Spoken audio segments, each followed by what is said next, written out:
I'm Linda, I'm 20 years old and I want to take you on a journey with me. A journey about climate resilience, about the challenges shaping our now and our future, reflected in the inspiring people I got to meet. I started off in Paris and my first stop was Bordeaux, a city known for its rich culture but also for fresh ideas for living more sustainably. There I visited a really special place. Today in Bordeaux I'm at Darwin Ecosystem, and those are old military barracks and they created it into something really special. L'objectif de Darwin, c'est de montrer qu'un autre modèle de ville est possible, donc de récupérer des bâtiments, d'anciens bâtiments qui étaient une ancienne caserne, de la rénover, de la réhabiliter à haut standard écologique et de pouvoir ensuite accueillir toute forme d'activités, des activités économiques, des activités associatives, des activités pédagogiques et puis tout type de mouvement citoyen. Et ce lieu est unique parce qu'il a été créé par des entrepreneurs bordelais, donc c'est un lieu privé mais ouvert au grand public et qui est très inclusif puisqu'on accueille tout type de public sans aucune distinction ni de genre, ni d'origine, ni de religion. Voilà, le lieu se veut le plus inclusif possible. It was also the perfect place to ask some young people about their Beaucoup perspective. plus de verre, beaucoup plus de plantes, beaucoup plus de fruits et légumes, ça serait bien. Moins de viande, beaucoup plus de, aliments qui proviennent de la terre directement. Ça serait bien. Full of green. Lots of trees, lots of green areas. It would have really good public transport and it would be made for like a walkable city and bikeable as well instead of so car-centered. If I could give advice is stop listening to the billionaires. Take the younger generation into consideration when you talk about subjects of the future, because they are the ones that will be directly impacted by the decisions that you're making now. Oof, this is a tough one because I feel like in Spain, all the politicians don't really care about climate change. It's all about interest and what works best for them. Yeah, it's like a campaign strategy a lot of the time. Avec les réseaux sociaux et toute cette nouvelle génération très connectée, il y a moyen de faire quelque chose de bien pour l'environnement, que ce soit passer des messages ou même, comme j'ai dit, faire de la prévention, ça serait bien. So this was so interesting to see, and it was also super nice to hear some young voices talk about climate change, because that's what we need. But what are the regional impacts of the climate crisis here in Bordeaux? Dans la région, c'est la hausse des températures et donc du coup les départs de feu dans la région et ces pluies torrentielles qui ont lieu tout au long de l'année et qui du coup font sortir la Garonne de son lit. What an interesting stay in Bordeaux. Next stop? Hendaye. Because the direct train to Madrid was cancelled, I got to make a stop in Hendaye for going surfing, and I got to visit my favorite city, San Sebastián, before heading straight to Madrid.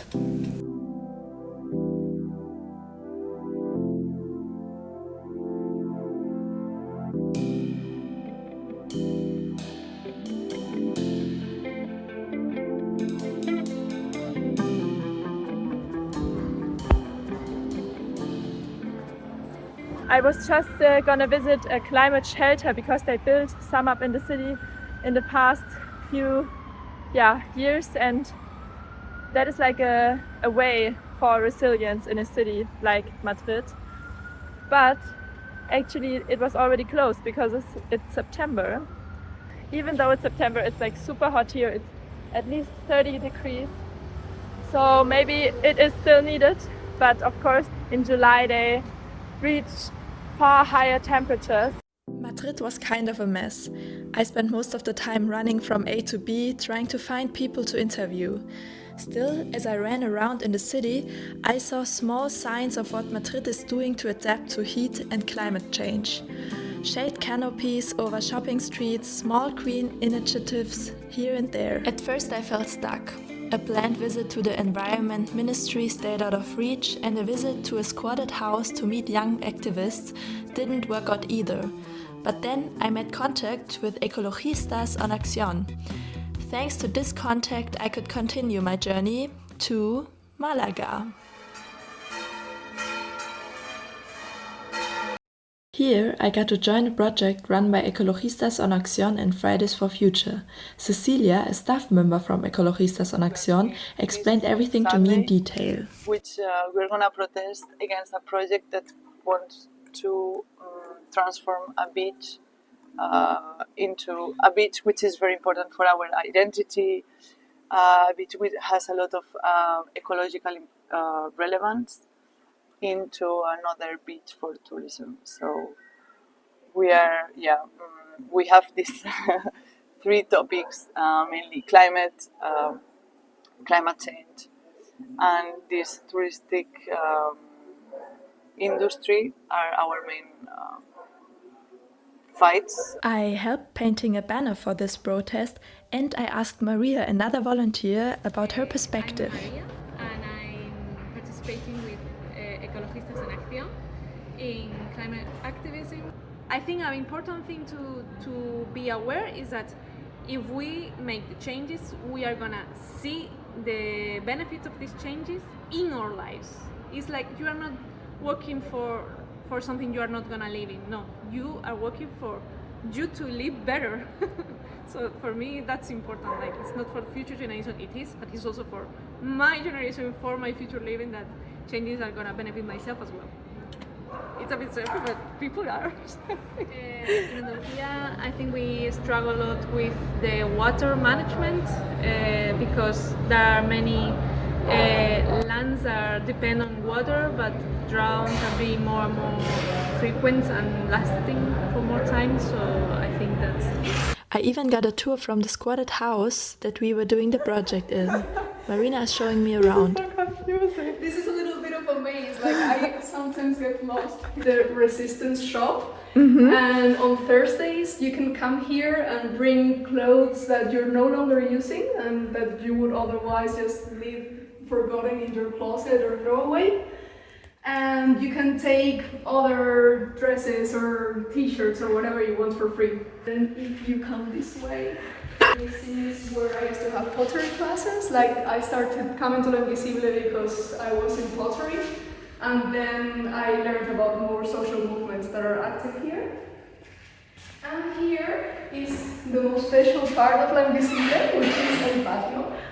And this is open usually in the evenings, so people from the city are free to come here and just grab a chair and a table and spend the time without having to consume in bars or in other places. Also, there are game board evenings and things like that. So it's a way of free leisure. While walking through Malaga, I noticed how much the city does to cope with the heat. Green parks and shade canopies over the shopping streets. It looked like real climate resilience in action, until I noticed that these improvements are concentrated only in the touristy areas. So we are asking our governments to make bigger surfaces, green surfaces, plant trees, and make it fair, because now here in Malaga, for instance, the poorest neighborhoods, you will have 1%, and the richest neighborhoods will be like almost 20%. So you see like this great difference. Also, I asked Cecilia about the growing masses of tourists in Malaga each year. It's not leaving us places to live.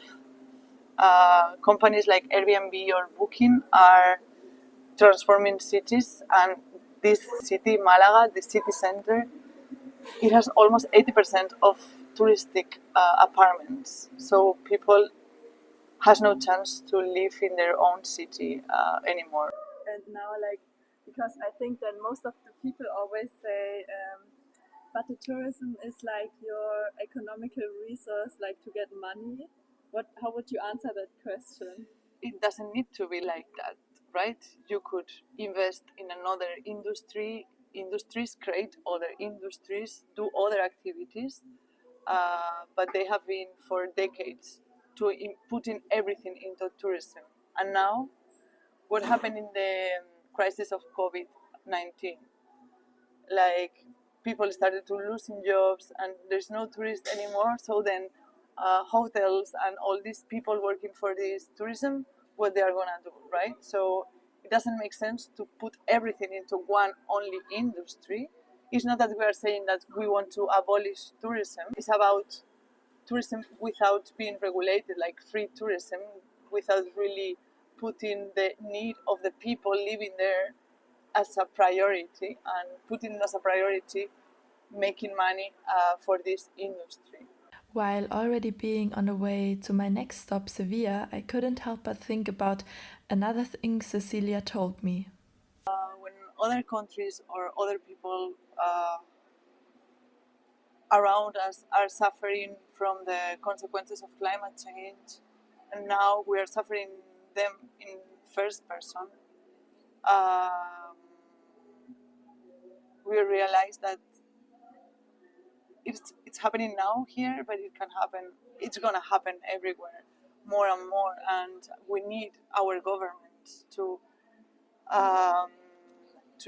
act now. It's been decades that we're talking about climate change, and they are still influenced by big lobbies that don't want to move because they have the privilege and they don't want to lose any privilege. But they are playing with our lives, with our rights as human beings, and we need to fight for a better world for all the people. As I arrived in the beautiful city of Sevilla, I could already see again how the touristy areas were adapted to the heat. Shades, cool spots, and I also had the chance to talk to a young person from Sevilla. I'm from here, I'm from Seville, and the climate change is affecting my city mostly about the heat.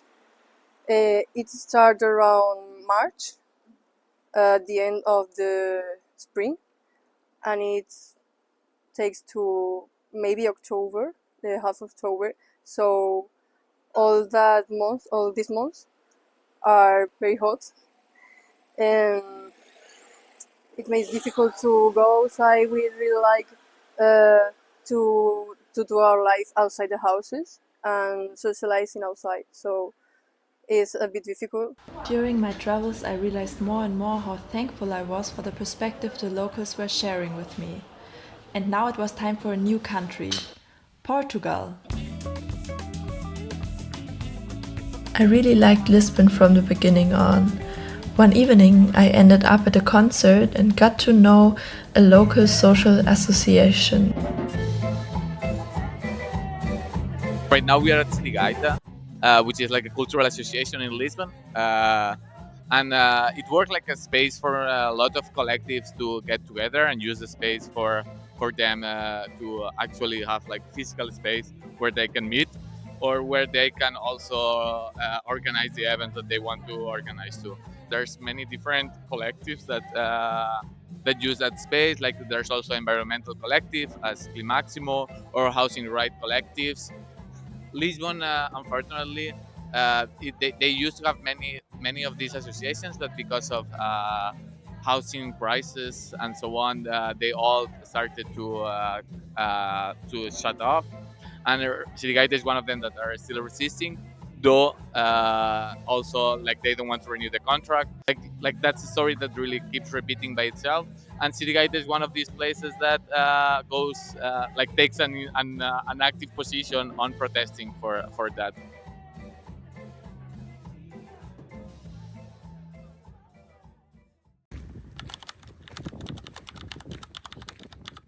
On my way up north, I decided to stop by the coast. I stopped in Peniche, visited Nazaré, went surfing and watched the sun melt into the water. Then I left from a tiny little station near Nazaré on a very loud train heading to my next destination. In this city, the first picture I took was this one, a Harry Potter banner hanging from a window. No wonder, because the students here wear those long black capes that look as if they stepped right out of the movies. But this isn't Hogwarts, it's Coimbra. And because it's a city ruled by students, I wanted to hear from them how they see things and how climate change is shaping their life in Portugal. We have all to collectively join to make the future. Otherwise, we won't live. We are the next generation. Probably they will not be affected as much as we will. So they have to have, they need to have us in consideration in that regard. I praise them to look to the future, because I will have a family, I have kids, they probably won't have as an healthy lifestyle because of the climate changes. So just think for the future, for us, for their kids that are ours. In the peaceful botanical garden, I met a student who gave me a clear, honest statement. But you should think about your actions. Make a little effort. I think it's always something. I do agree with her, because everyone can inspire others in their own way and contribute like this far more to society than they might think. By using the botanical garden as a classroom for their students, the University of Coimbra is already quite innovative too. And there are great opportunities on campus to get involved and make a difference. I'm a member of this group in our university, which is focused on supporting the environment. So we do projects all the time, like collecting trash around. We do this activity which is called plugging, which we go around as a group and try to like clean the streets, get rid of the garbage around, and like trial them so we can like recycle them. While walking through the colorful streets of Coimbra, I kept thinking about another topic the students had talked to me about. A topic we probably all saw in the news this year, and this topic would shape the rest of my journey. Climate change here in Portugal affects a lot, you know, because we have forest fires. They happen every year, they're getting like worse every year. And then it's really hard to put out the fires because, you know, the wood is drier and everything.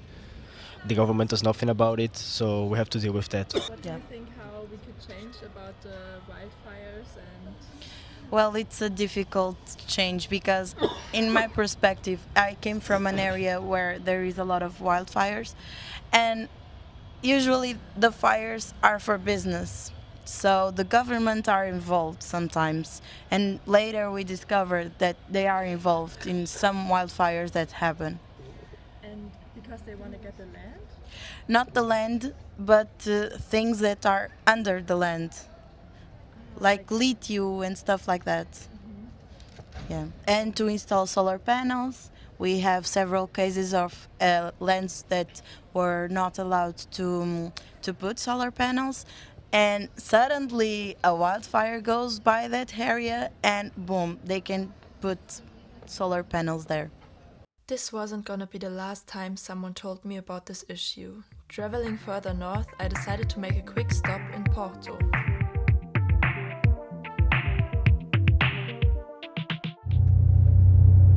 The next day I got on a bus to a place with no train connection.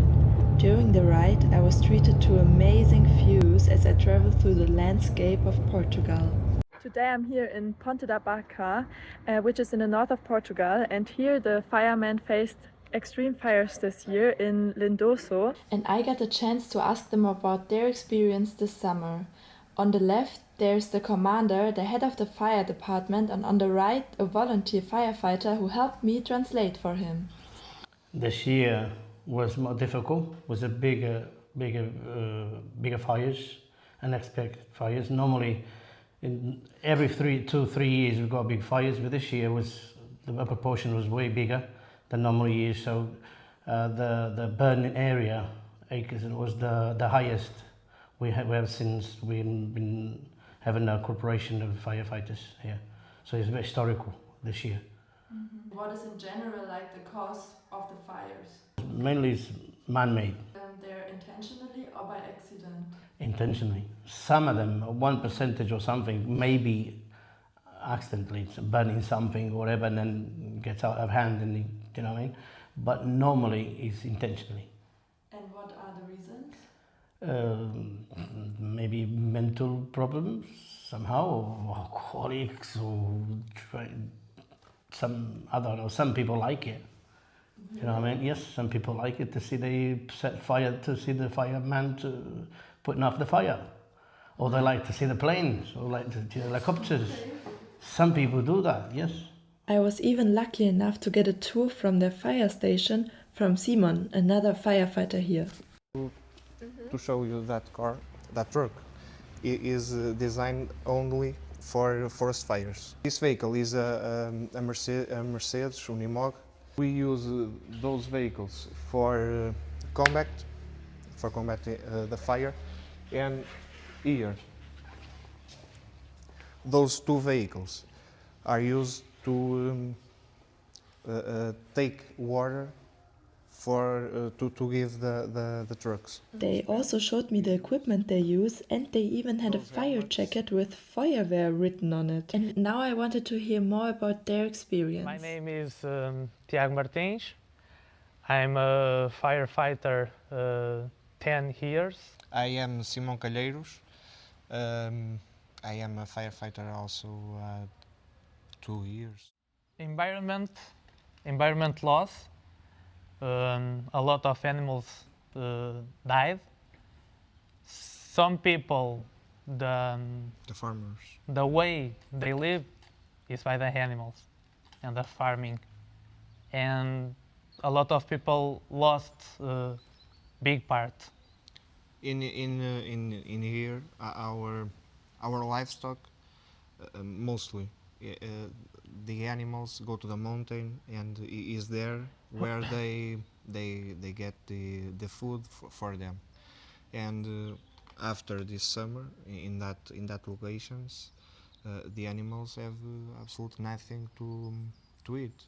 They also told me about a really challenging situation they faced this summer. We was protecting houses. The fire was spreading really fast because of the wind, temperature, a lot of things. See like people stressing, crying because they will lose their house, their animals, and we got stuck on the fire. The fire spread so fast that the fire surrounded us, and we need to find our way to get safer, to run for a safest zone, and it was harder that situation. With knowledge that we'll get with experience, with years, and with that experience and that knowledge, you get out that situation. So I guess training and experience are super important in that job. After that, it was time for me to leave Ponte da Barca and the hotel where I was the only guest, by the way. I found it to be a really cute village. And now it's time to head to my last destination.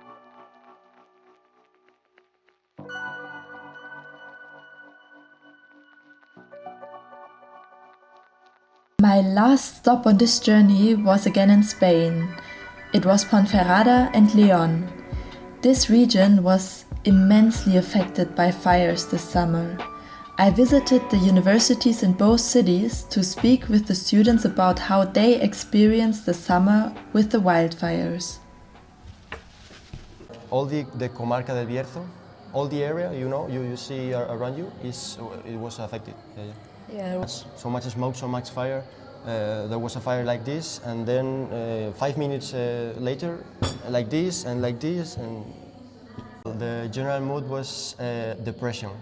You walk on the street, you go. Personally, I go to the gym, and the people there were so depressed, were so sad, because most of them are from here, from El Bierzo, from Ponferrada, and watch their forest get on fire was so sad, and well, the mood, the general mood was depression. Usually here we have a very good quality of the air, and we have like a lot of landscape, and it's really beautiful. Like nature is amazing here, and the quality of life also.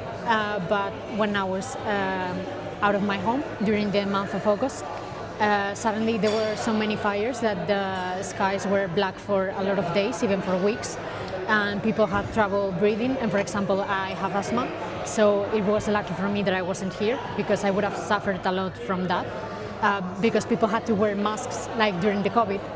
One student told me about the fire that affected his own village. A fire in Molina Seca, in my village. It was a Sunday. Me and two friends were here celebrating our birthday, and in one moment we were leaving my house and we see in the mountain that is behind my house the fire, and the fire 8 meters tall. It was very scary at the first moment, and then start to come the helicopters and the planes to put out the water, and it helps a lot. The firemen work so much and help so much. If it not for them, my house probably was burned. I wanted to see it for myself, so I went there. Right now I'm in Molina Seca in the north of Spain, and it seems so peaceful here. Like the green hills, the forests, down there goes the Camino de Santiago, and yeah, it's so green, so nice. But this landscape here, it tells a completely different story. A story of people working together with the firefighters to protect their homes and their environment. A student from the University of Lyon sums up one factor very well, explaining why the fire spread so quickly. So in Spain we have like a really big problem due to European restrictions, because they don't let us, our farmers, our animals, to clean the forest, so we can't benefit from the natural resources we have. And due to that, the lands get out of control, like in natural environment, like the grass grow, and we can't control it. So when the fire starts, because it has started like so many years back, and they were controlled. The thing is, if the animals can't clean them, the fires will get out of control, and it's a real problem because the farmers are getting restricted because they can't make profit from the natural resources we have, and they are paying the consequences of those fires because they are the ones who are fighting them and who will end up without any land to survive. I want to end with the following interview because I think the topic has a lot of importance. So my cousin here wanted to let everyone know. She has told me to know that it is funny to think how other generations, especially older generations, view the Gen Z as snowflakes and kind of very weak people because they are so sensitive and they love cancel culture and everything is about mental health, and we have to take into account people's feelings, but at the same time those same people who belong to the Gen Z are the ones who have been showing up the most in the fires and trying to put off the fire with the firemen because they weren't enough on their own, which shows a lot of which shows how brave they are and all the courage that they can gather and their wonderful resilience capacity. And it's funny to see that contrast between the prejudice and the reality. And as I enjoyed the last view over Ponferrada, it hit me. This is it. This was my journey. A very personal one. Every day I got to know different people, to learn what matters to them. And I was amazed by how much came back when I was simply open. I'm so thankful to everyone I met and who supported me along the way. This way of traveling taught me something simple but powerful. You only truly understand a place when you talk to the people who live there. They are the pulse of every town, every village, every landscape. And maybe that's the heart of climate resilience, the strength people carry within them. I don't underestimate it. I've seen how willing people are to help, to protect what matters, to stand together. We are not powerless, we are strong when we stay connected.